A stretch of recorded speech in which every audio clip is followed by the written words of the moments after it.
The End of Days and Interdimensionals, also known as Extra-Dimensionals. Part 1. So, my videos are for the spiritual seeker and not for the religious indoctrinated. It's for real truth seekers who are willing to let go of their foundation, their safety net, step outside of mainstream because you're ready to end karma and the need of the schooling that 3D Earth offers, right? Like me, you just want to follow the teachings of Jesus and not religious BS. BS could stand for beast system, belief systems, or the original BS, bull, fill in the blank. You know what I'm saying? So I'm going to spend the rest of my time more on the supernatural that is this world, the supernatural that is us human beings, our God-given supernatural abilities. Because we are going to return to that. We have been living in a sub-natural world. And we're at the time of making the transition. So this world is full of the subnatural. That's not who we are, guys. We are supernatural beings. We are telepathic, clairvoyant, clairaudient, clairsentient. We are higher conscious beings. And that was raped out of us back in Genesis 6.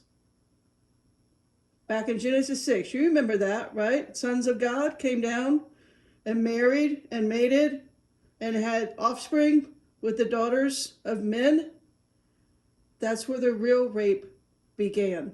The real corruption started there. We are going to get back to our natural selves, and all of my videos is going to be on that transition and that type of consciousness. How to let go of ego and be in your real consciousness and restoring your supernatural abilities. The Bible. If you follow my videos, you know the transition I've gone through with the Bible. It has a lot of hidden codes, and it continually unlocks your consciousness. When you spend the kind of time I have, you see the hidden mysteries. The secrets, basically, the secrets the church must ignore. That's the bottom line. Religion. When I say church, I mean that as with all religions. Okay, so I'm not singling out one religion. All of them. All 500. How many exist? They have to ignore the actual consciousness, the actual living word of the Bible. They ignore that. The Bible didn't start wars.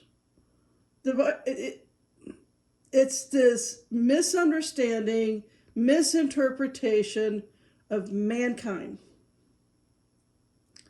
So the church is all about money. Okay, that's what religion's about. So just bottom line, that's about money.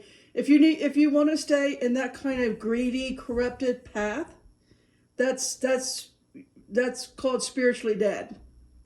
You're enjoying their idolatry that has no spiritual purpose at all. So basically, religion means it's spiritually diseased. Yet the Bible authors knew this would happen. That's why they hide the cure for the 4 spiritual diseases. Let's name them for what they are. Legalism, still going on today. Literalism, that was me in my first couple of years. Then there's dualism. I'm going to explain all of these spiritually diseased states of mind. Spiritual, what's the word I want? Foundation. And then there's futurism. Now, I did a 10-part video called The Third Temple on 3 of these diseases in depth. So in this series, I'm going to be focused more on futurism as we make the transition out of the age of Pisces and into the age of Aquarius. That's what I mean by futurism to some degree of who and where we are today. With the upcoming, nonsense that all of the churches on their high horse talking about the apocalypse, talking about the mark of the beast nonsense, all of that's already happened. So if you didn't watch my 10-part series on the third temple within, I explained all of that. I spent 30 days reading every single author that was an eyewitness account to 63 to 70 AD. Okay, so that's all been said and done. So where does that put us? Today's so-called Christianity, whatever your religion is, doesn't matter. Just if I just were to group it together in one word, it's very toxic. It has nothing to do about the faith of Jesus. Honestly, if you have faith in the words of Jesus and following the teachings of Jesus, that needs to be genuine, authentic, holistic faith in a Father of love. That Jesus taught us God within. No one's coming. Stop waiting for somebody to come and kill off all of life on the planet. Just to summarize, in case you do not know, definition of the 4 spiritual diseases. First, again, I talked a lot about is legalism, law of Moses. That in its bottom line, as clear as I can say it, it's reducing faith down to a formula of human behavior and doctrinal agreement about our actions and just mere statements of faith. All right? If you want to do that study, read Matthew 15, 1-20. There is where you want to do that study.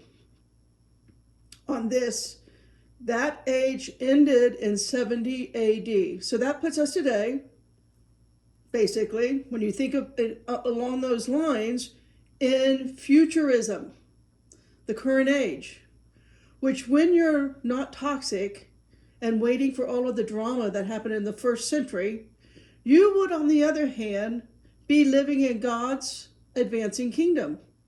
And you would have a different attitude to life, faith, God, and the world. That kingdom, call it the age of love, the age of unconditional love, of unity, compassion, forgiveness.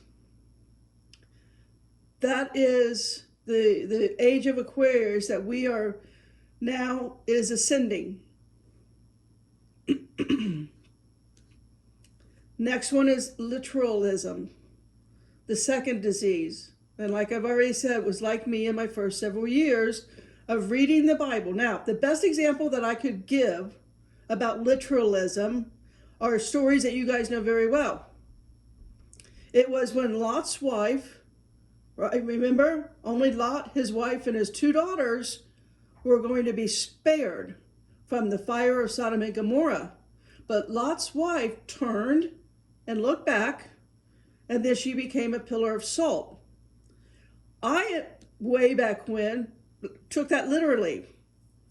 That is, until I immersed myself in the culture of the authors that wrote the Bible. I immersed myself in the language, original language, their culture, and understanding what they knew to be simple. In other words, when a person had a stroke or a heart attack or a brain hemorrhage, in other words, whenever a person would immediately kind of go stiff in a quick way, the term in the day of Lot, the term they had for that was to be like a pillar of salt. So she didn't actually turn to salt. That's literally the term they had for heart attack. They didn't understand heart attack, stroke, or brain hemorrhage. They witnessed, they saw the person go stiff and dead. And that term, they called it a pillar of salt. Another example. I always thought it was odd. You know, when I read all about Elijah the prophet, I mean, he's the coolest guy in the Bible. For me, I just love his story. But Elijah, as you know, he hid by a stream for 3.5 years, and he was brought meat from the ravens, as in birds. But when you read on his timeline, again in Aramaic, the Arabians, there was a group of Arabian nomadic people who always wore long black robes. And to the locals in Elijah's day, the locals called those nomadic tribes of people that roamed around, they were called ravens. And it was these people that was bringing Elijah his food daily. So it wasn't birds that were providing for Elijah. Again, these are examples of literalism. Just like as in the term apocalypse, in this timeline, right, today, that actually means to unveil or reveal. It's not a coming experience. It's not a world event.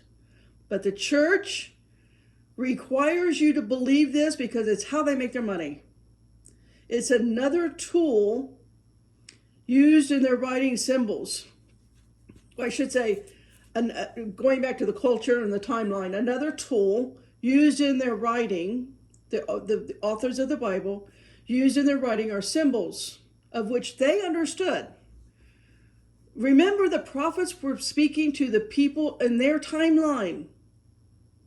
There was prophecies, yes, of the coming of Jesus and the death and the resurrection. There's prophecies about Jesus, but the majority is about their land, their temple, their people, their timeline. It did not extend to you and me, Betsy. It has nothing to do outside of the walls of Israel, period. It has nothing to do with any world event that is to come.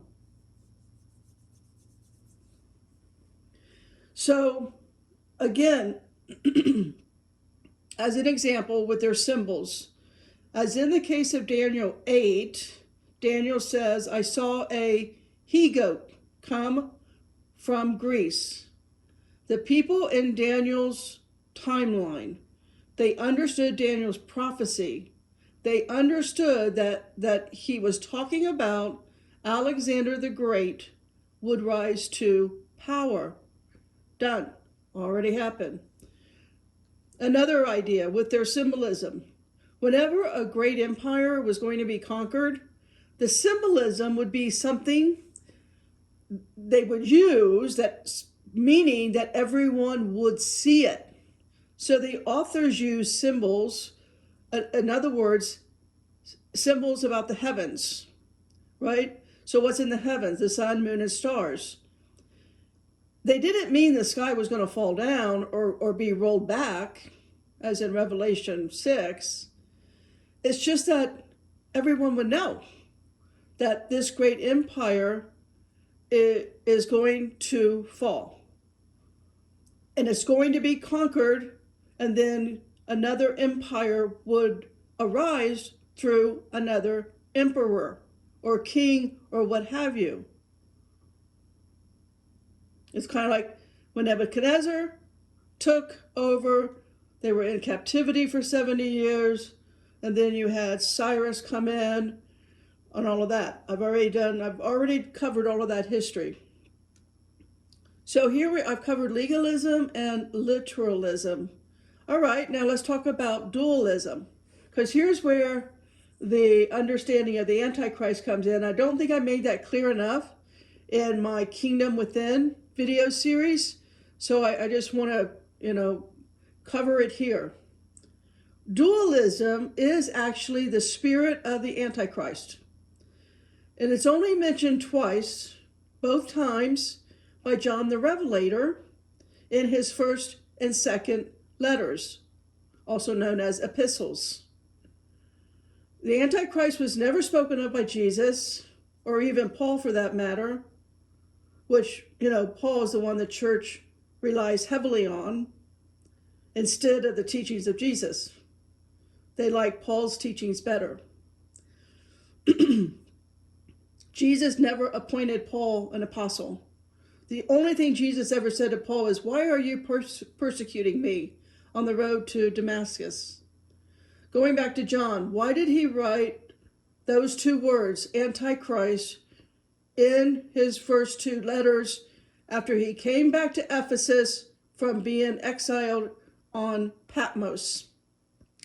That's because when John returned, there was a man, and you can look in history, you can read all about it. There was a man, his name is Cerinthus. Cerinthus is in Ephesus.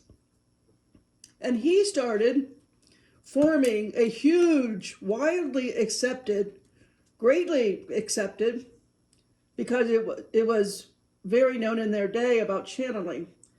So Cerinthus started forming a Gnostic teaching with a mixture of dualism and legalism. So the dualistic part said that physical matter is evil. Therefore, Christ did not come in the flesh, but he must have had appeared as in a vision to somebody, and that this teaching claimed Jesus was never a normal human being. He was never born by a virgin. But the person who called himself Jesus became a channeler. In other words, he channeled the message for the Spirit of Christ. So Cerinthus was saying that the Christ message was a channeling. Everyone understood it because there were so many people doing it. There was so much witchcraft and idolatry and the channeling and the astrology. It's all part of their culture. It's all part of their timeline. It's so easily understood and accepted because it's a way of life. And so Cerinthus was saying there was a man of which the Spirit of Christ entered upon him being baptized by John, and then the Spirit of Christ left him once he was on the cross. And so, again, bottom line, that Jesus was just a man channeling the actual Spirit of Christ. This started becoming wildly accepted and became a new doctrine. Now, when John returned to Ephesus from Patmos, he heard about this, and he's already written all of Revelation. It has nothing to do with anyone outside of the timeline of John's life. So if you want to know the scriptures, you can go back and read about the spirit of the Antichrist, 1 John 2:18-23, 1 John 4:2-4, and 2 John 7-8. So dualism is the actual anti-teaching of Jesus, not a man that's coming. Can I repeat that? The Antichrist is not a man that is coming. So again, I have very much in my last 10-part series established the end times, or the last days are all in the past. It's all been done. But the problem is no one wants the truth. They want their safety net of indoctrination to not be pulled out from underneath of them. All of the end time predictions by the church of social media, it's weary. How many people simply do not put any time into reading real, actual history and spreading the truth? But hey, there's no money in that, is there? All right, so we need collectively to stop following the clowns on this subject. Or you need to take these, let me just give you, get a pen and pencil. or pen and paper. Take these to your pastor. Have him begin to educate himself. Tell your pastor to read Josephus. Ask your pastors to start teaching the truth instead of the need to make money.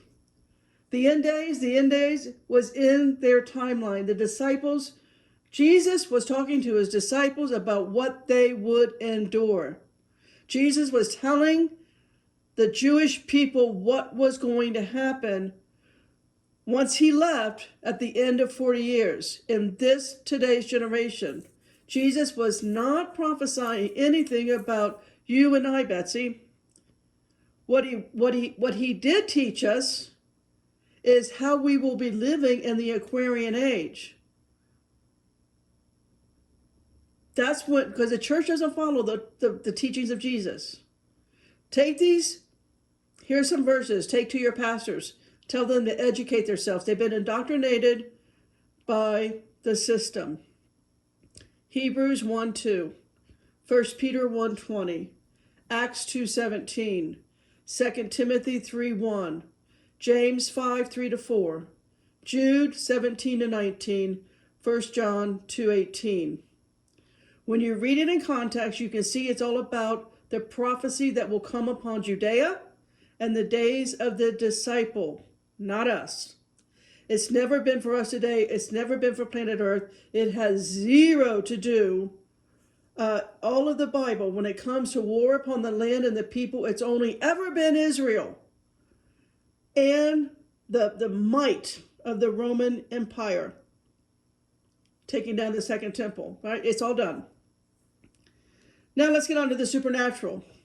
I just needed to cover that Antichrist component because I don't think I gave it enough time in the Kingdom Within videos. So there we have it. The supernatural, what we will encounter as the actual age of Pisces is now ending. So we have what's called the ecliptical plane, and the age of Pisces is now below it, right? It's going away, thankfully, my goodness.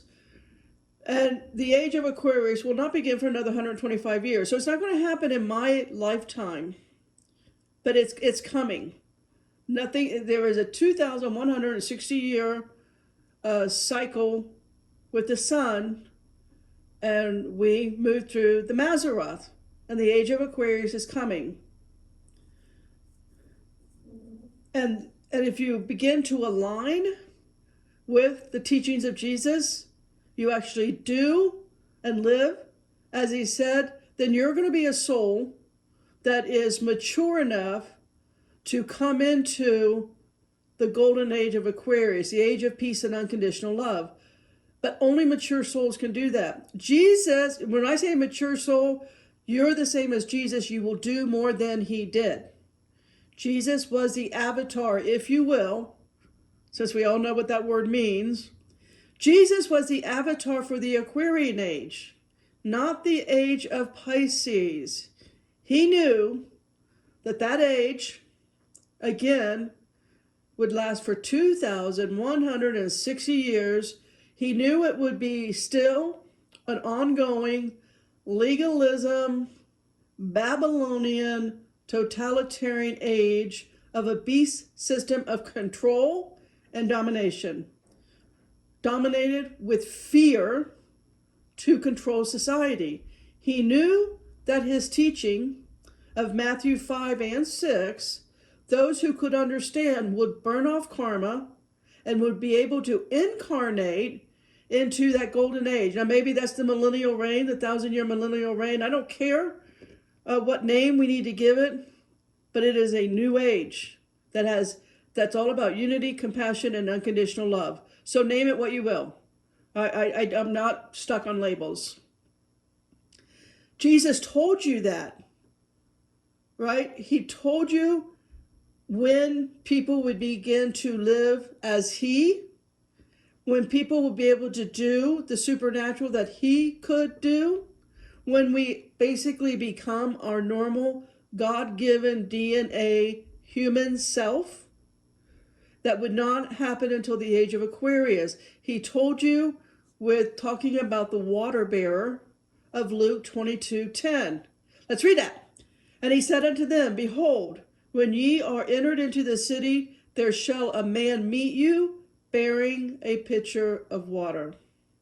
Follow him into the house where he entereth in. If you are able to live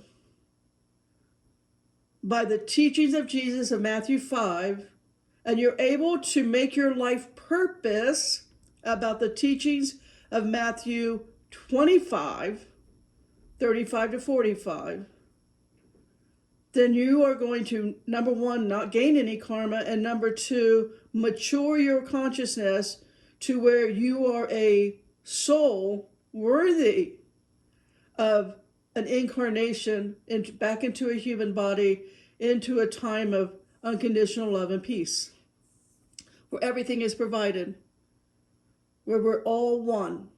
Unity, consciousness. Jesus was telling us way back then, when you know how to read the Bible correctly and unlock the codes, the true prophets understood and knew this. It's a code that the normal soul, because most humans have some type of unclean spirit in them. If they're just going after money and power and greed and more church religiosity, that's an unclean spirit. That has nothing to do with Jesus. That has nothing to do with his teachings. Jesus was telling us way back in when the age would come. He's going to walk with us, beside us, and reign as King of peace and prosperity when the sun cycle would return. Now that cycle will be a red sun, not this white thing emitting blue light that we have today.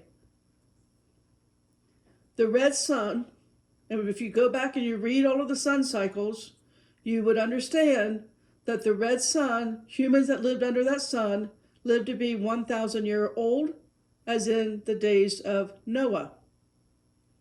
We will be giants, not Nephilim, not that kind of giant, not what the sons of God created with the daughters of man. We would simply be very tall, powerful, supernatural humans with an uncorrupted DNA. We're no longer modified, right? Because today we're all modified. We're just a petri dish of whatever. So we are going to return, and we're going to live in harmony with nature and with animals, as in all of Isaiah 11. I can't read all of Isaiah 11, but I will read verses 6 to 10. The wolf also shall dwell with the lamb, and the leopard shall lay down with the kid, and the calf and the young lion and the fatling together, and a little child shall lead them. And the cow and the bear shall feed, their young ones shall lie down together. The lion shall eat straw like the ox. The sucking child shall play on the hole of the ass, and the weaned child shall put his hand on the cockatrice den. They shall not hurt nor destroy in all of my body, nor destroy in all of my holy mountain, for the earth shall be full of knowledge of the Lord as the waters cover the sea. And in that day there shall be a root of Jesse, which shall stand for an ensign of the people. To it shall the Gentiles seek, and his rest shall be glorious. I'm just going to point out there, it only says Gentiles. Just think hard about that. So for those who can unlock the secrets of the Bible, it's clear Jesus is looking for those who follow him totally. To be in this 1,000 year, some part, this Aquarius is going to be 2,160 years long. Whether 1,000 years is the beginning, the middle, or the end, I don't know. It doesn't matter. What matters is you mature your soul and burn off karma so that you can be selected to be here. That's my goal. And it's only by, again, following Matthew 5 and Matthew 25, can you achieve that. I call it personally being the peaceful warrior. To return to your natural state of being before the fall of the garden. You're only one step down from our elder siblings, our older siblings, right? Who are our older siblings? They were what were first created before humans. They're called angels. And they have many classes of angels. But they have very supernatural abilities for the good and not evil. in Satan's little season. Now, my last series of videos, I talked about how you can see Satan really stepped up his game starting in the 1800s. But I believe Satan's little season now, having done more studies, read another, 4 books on this since my last video series, I believe now Satan's little season is the age of Pisces. That means Satan's little season was, and still is, 2,160 years. We still have 125 years to go. However, it is descending the ecliptical plane of the sun, and Aquarius is now ascending with a rapid pace. So no human indoctrinated will be able to hold on to their paradigm of Pisces, which is to say all they have known, right, your entire life, your entire foundation, the cornerstone of not just you, but how many generations before you, encoded, encrypted in your DNA. All right, all of that's going to disappear. But it's not going to be without a fight from the Christian Reich. Now, you heard that correctly. That's what it is. Just like the Nazis. What did the age of the Church of Pisces bring us? Starting with the first church, right? Remember them? The Roman Catholics? We had the Crusades. That went on, that killing, that murder spree, that bloodshed, that bloodthirsty so-called Christians started in 1095 and went roughly to 1291. No one was counting. You couldn't count the amount of bodies. There is an AI report that I read that said probably somewhere between 2 and 9 million. Let's just pick a number halfway. 5.5 million. Is that what Jesus taught his church to do? Is his teaching about worshiping, and since I mentioned Catholics here, worshiping and praying to the saints, or doing the rosary to Mother, what do they call her, Virgin Mary, the Mother? Is that what Jesus only taught about the Father? Did he not? What else does the church age teach us? Now, I've already done videos on the brutality at the height of the Roman Empire on the Jewish people. That was called the Great Tribulation. But then, after that, what did we have? We had the Dark Ages for 500 years. Then came in a brief period called the Renaissance. That was the enlightened scientific age of revolution. That is until 1910, which of course, within 50 years, Satan's little season came back full force. We had 2 world wars. And in the same 50 years came the Great Depression, fascism, the second Holocaust, the first being 70 AD, and then we capped it all off with bringing the planet to a brink of destruction with the Cuban Missile Crisis. The fact is, as humanity goes, we've never matured beyond a toddler stage. We could never follow collectively the teachings of Jesus. Does your pastor ever talked about turning the other cheek? Walk the extra mile? Better yet, how about you pluck out your eyeball instead of watching porn?